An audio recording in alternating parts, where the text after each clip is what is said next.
સાથે મહત્વના સમાચાર જમ્મુ કાશ્મીરમાં થયેલા આતંકી હુમલા બાદ પોલીસ સક્રિય અમદાવાદ જિલ્લા પોલીસે બાંગ્લાદેશી અને શંકાસ્પદ લોકો પર કાર્યવાહી કરી છે। જિલ્લા પોલીસની ટીમે સર્ચ ઓપરેશન હાથ ધર્યું છે। ચાંગોદરની અલગ અલગ કંપનીઓમાં કામ કરતા શંકાસ્પદ કારીગરોની તપાસ હાથ ધરવામાં આવી છે।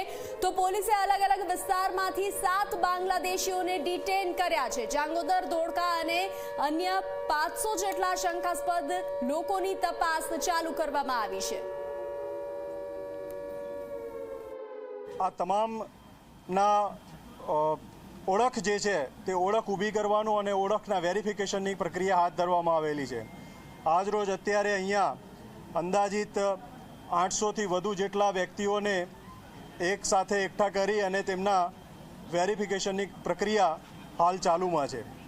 ગઈકાલથી ખાસ ડ્રાઈવ ચલાવી અમદાવાદ ગ્રામ્ય જિલ્લા પોલીસ વતી અને એલસીબી એસઓજીની ટીમ તેમજ સ્થાનિક પોલીસ દ્વારા જે કાર્યવાહી કરવામાં આવેલી છે તેમાં 8 વ્યક્તિઓ જે છે તે ગેરકાયદેસર રીતે બાંગ્લાદેશી હતા અને ભારતની અંદર કોઈપણ પ્રકારના ડોક્યુમેન્ટ કે કોઈપણ પ્રકારના કાયદાકીય જોગવાઈઓને ફોલો કર્યા વિના ગેરકાયદેસર રીતે નિવાસ કરતા હતા।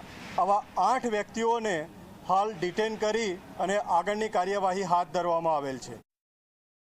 કાશ્મીરમાં આતંકી હુમલો અને તેના પડઘા ગુજરાતમાં પણ પડ્યા છે।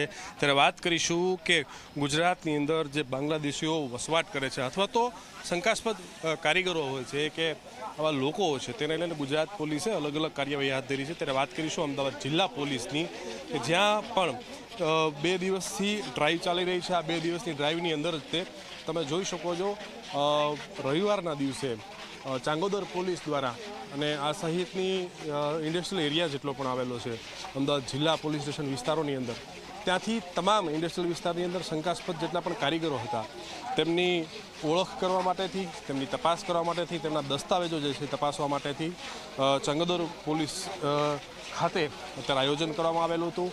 ત્યારે આ ડ્રાઈવ દરમિયાન 500થી પણ વધારે કર્મચારીઓની તપાસ હાથ ધરાઈ છે।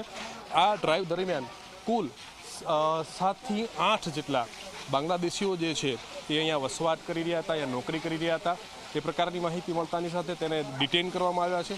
ડિટેન કર્યા બાદ જે છે તેને ડિપોર્ટ કરવાની આખી કાર્યવાહી શરૂ કરવામાં આવેલી છે।